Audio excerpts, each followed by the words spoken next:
Warahmatullahi wabarakatuh. Perkenalkan, nama saya Febrianti, NIM 19310400059, kelas Penjaskes Rek A angkatan 2019. Nah, di sini saya akan menjelaskan tentang perbandingan sistem penjas dan olahraga Indonesia dan Australia. Materi yang pertama, konsep umum pendidikan jasmani dan olahraga. Jasmani dalam sebutan bahasa Inggris adalah fisikal, sedangkan ilmu faal jasmani disebut sebagai struktur biologik pada manusia. Secara umum dipahami bahwa jasmani atau jasa berarti tubuh manusia. Jasmani dalam pembahasan ini adalah pemanfaatan aktivitas fisik sebagai manifestasi pengembangan kualitas hidup manusia dalam memenuhi kebugaran secara totalitas dan keterampilan motorik. William menekankan satu hal, bahwa walaupun pendidikan jasmani diartikan mengajar dengan fisik, melalui penggunaan aktivitas fisik, tujuannya adalah melampaui fisik tersebut. Materi yang kedua, sejarah pendidikan jasmani di Indonesia. Yang pertama, zaman kerajaan. Latihan jasmani pada zaman itu di samping untuk rekreasi juga untuk pembinaan jasmani dalam rangka tujuan tertentu, yaitu melatih keprajuritan. Yang kedua, zaman penjajahan Belanda.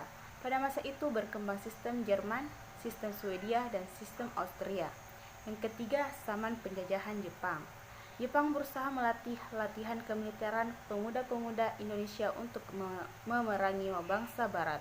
Yang keempat, zaman kemerdekaan 1945 dan 1950.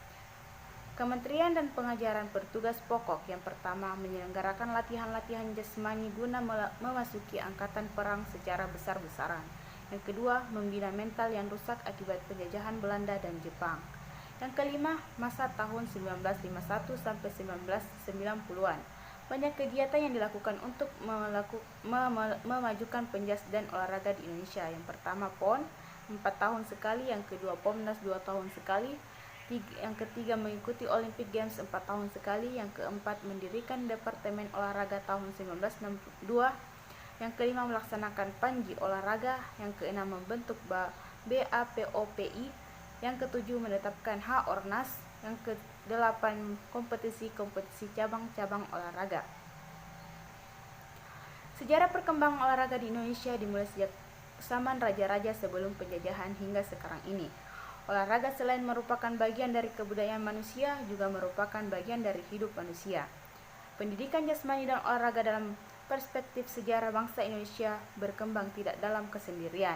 Olahragaan di Indonesia berkembang sebagai wujud transformasi pandangan bangsa dari waktu ke waktu, sejak masa sebelum kemerdekaan sampai sekarang.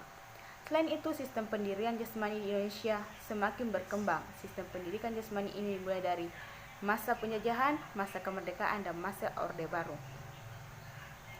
Selain itu, keberhasilan Indonesia dalam bidang olahraga dengan adanya Indonesia dalam posisi kelima besar pada Asian Games 2018 menunjukkan keberhasilan yang diperoleh Indonesia hasil dari kerjasama semua pihak, terutama pemerintah.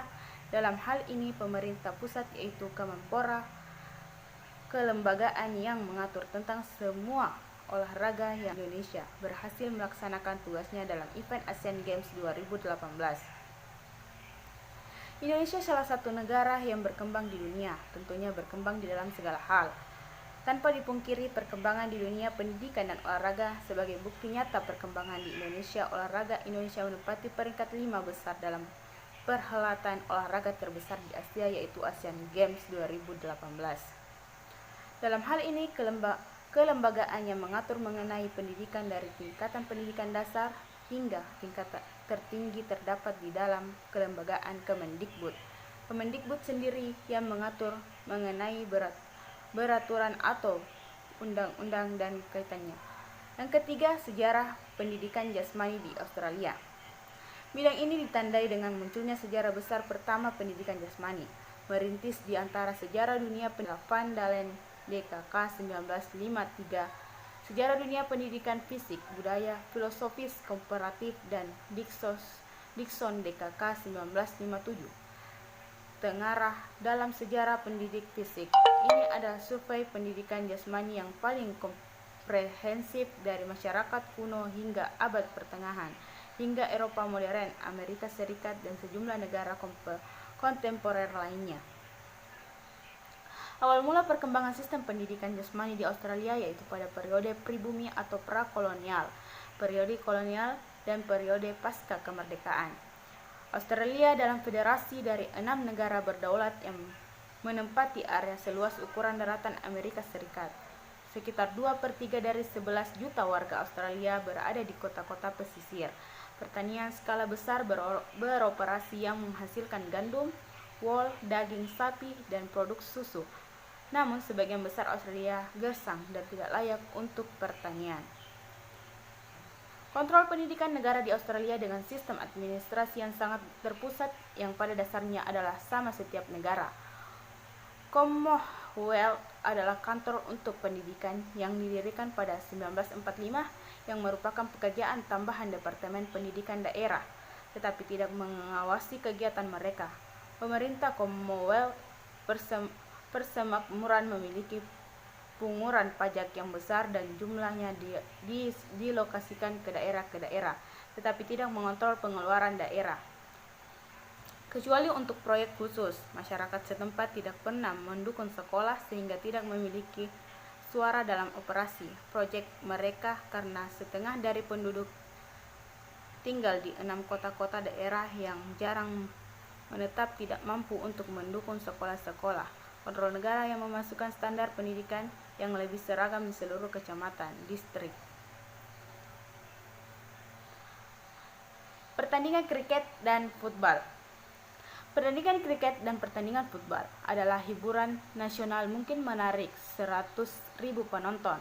Salah satu pertandingan kriket pertama tercatat adalah antara dua tim dari HMS Calcutta pada tahun 1803. Dan kompetisi futbal terorganisir dapat berlangsung secara pertengahan abad ke-19. Pertandingan besar memanfaatkan fasilitas yang sama untuk kriket dan futbal. Yang pertama pada musim panas dan yang terakhir di musim dingin. Inggris dan Australia melakukan tanding kriket yang terkenal di seluruh dunia dan rugby Australia mendapat perhatian internasional. Dalam pertandingan Australian football yang dimainkan tanpa pelindung dan tanpa pengganti, terdiri dari 8 batas yang dimainkan beregu, dan skor total sering ratusan poin dengan masuknya imigran lebih. Football juga telah memperoleh pijakan perusahaan di Australia. Sejarah pertandingan balap kuda yang telah dilakukan bersama dan penuh warna sejarah. Lebih dari sekedar olahraga di Australia, itu adalah hiruk pikuk nasional. Tinju yang populer pada saat itu bahwa Rock Fitzsimmons memegang 3 kejuaraan tinju dunia. Sekarang kurang diminati publik. Tim-tim terkenal di Indonesia sepanjang tahun bersepeda, berkemah, dan hiking juga hiburan yang populer. Kehidupan luar ruang dan kegiatan petualangan jenis telah ditingkatkan oleh Outward Bound. Australia seperti negara Inggris kebanyakan tidak hanya bagaimana Anda memainkan permainan, tapi juga apakah Anda memakai pakaian yang juga diperhitungkan. Putih adalah warna untuk tenis, warna krim adalah warna untuk kriket, warna rumah dan warna sekolah dan dress klub dan saku biasanya ditampilkan. Warisan Inggris, kehidupan perintis, dan iklim yang sejuk memiliki tradisi olahraga yang kuat di Australia. Pimpinan olahraga bangga partisipasi publik di bidang olahraga, tetapi mereka mencatat bahwa kemakmuran dan kendaraan perjalanan televisi dan bentuk-bentuk kehidupan komersial yang glamor hiburan mulai berkembang biak menjadikan kebiasaan bersantai dan malas. Kekhawatiran ini agak berkurang, namun dengan kecenderungan ke arah partisipasi yang lebih besar dalam olahraga oleh kelompok usia junior. Ya, saya kira itu saja yang dapat saya jelaskan. Salam hormat kepada Bapak dosen pengampu, Bapak Dr. Ahmad Adil MPD. Semoga apa yang dapat disampaikan